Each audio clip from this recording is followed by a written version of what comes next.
Welcome. I want to start my presentation today with a startling statistic. Somewhere between 5 and 15% of those who start a massive open online course, or more commonly called a MOOC, actually complete those courses.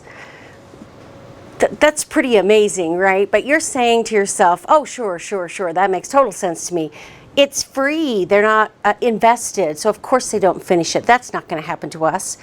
Well, in my own experience teaching online courses at the university since 2009, somewhere between 70 to 80% finish the course, and that's when they've paid thousands of dollars for that course and can't get the money back.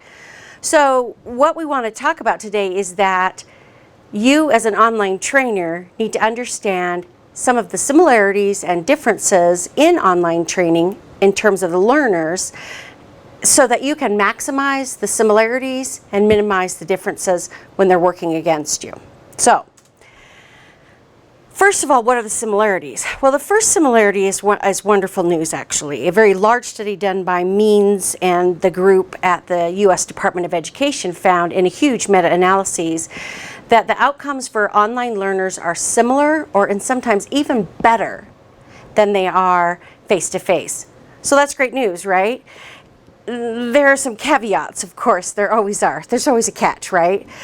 The first catch is that it seems that those who do better in online learning are spending more time at it. That because they wanted to learn it and they sought out to learn it, they spend more time than someone in a face-to-face class. So it may not be that online is better or worse, it's just that people need to spend time with the topic or content. The second thing they're finding is that those who do online learning are more motivated, self-motivated, and after more than 30 years of teaching, the more motivated you are as a learner, the more the experience is enriching for you, as well as actually for me as the trainer or teacher. The second similarity is also wonderful news, right? The purposes don't change. What you want your audience to know, think, or do stays the same regardless. I want you to know how to set up an online party or an online meeting. I want you to be able to understand the similarities and differences between face-to-face and online. That's today's purpose. Or let's say I want you to actually invite someone to an online meeting. So those purposes are the same. Maximize on that. Use purposes that are clear and your audience knows exactly what it is you want them to know, think, or do. So now let's talk about just a few differences that you need to be aware of. First, there's still a wide range of people's understanding of technology. I still have students who don't know how a computer works. They don't know what a web page is. I'm floored. We're well into the 21st century, and there are people who don't understand downloads, just words that are so common to those of us who are around technology all the time. So you have to understand what stage are your audience members in terms of technology.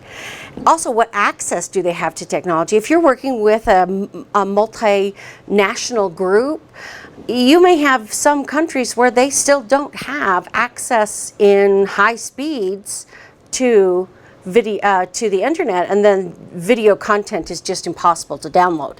It just takes forever. Those of us who are old remember going to the library to download an article and taking a book with us to read while it downloaded because it took so long. So that still exists in many places in the world, so you just have to understand that. The second one is a difference in attention span. Now, I'm not sure that the attention span of the young folks today, as people like to say, is less. I can't tell. Maybe people have always had a bad attention span, but we fake it better in face-to-face. But in my online courses, we meet together 4 or 5 times throughout the semester. And students just get up in the middle and they're in their pajamas, which is one of the great things about online learning is you can be in your pajamas, but they'll get up in the middle of the meeting and they wander off, their dog is barking. One of my very favorites, the very first time we taught this new class we did about 3 years ago, one student's roommate was so enamored with the fact that his roommate was on TV or on the internet that he kept walking back and forth behind him and swinging a golf club. I guess he thought it was his 5 minutes of fame. Anyway, there is some research that says that people have less attention span when it's on the internet. When we're not face to face, there's some ability to feel disconnected. So you just have to know that that's going to happen, and you need to anticipate that. And what can you do to engage your audience better?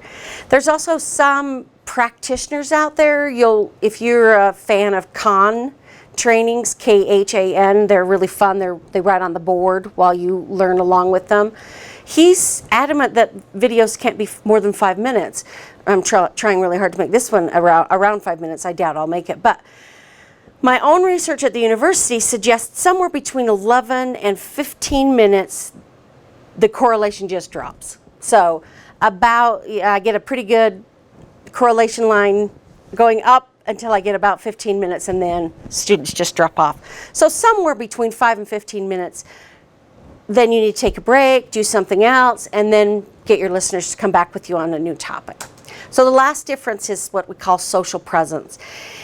And what the research says is that learners need interaction.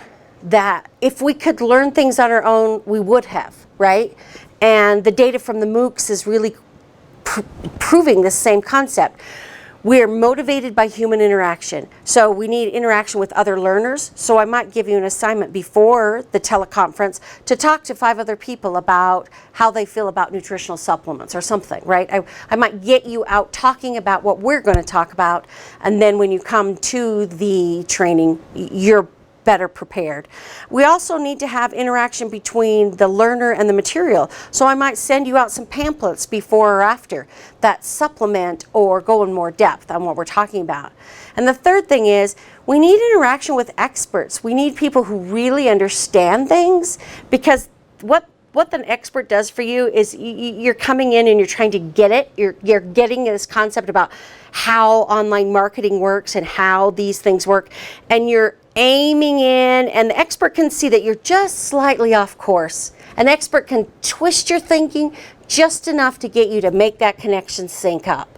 So it's really important as the trainer that you understand it's your job to help them see where they're going off. So then the last thing is just that online has both advantages and disadvantages, and that you need to take advantage of the advantages and work against those things that are working against you.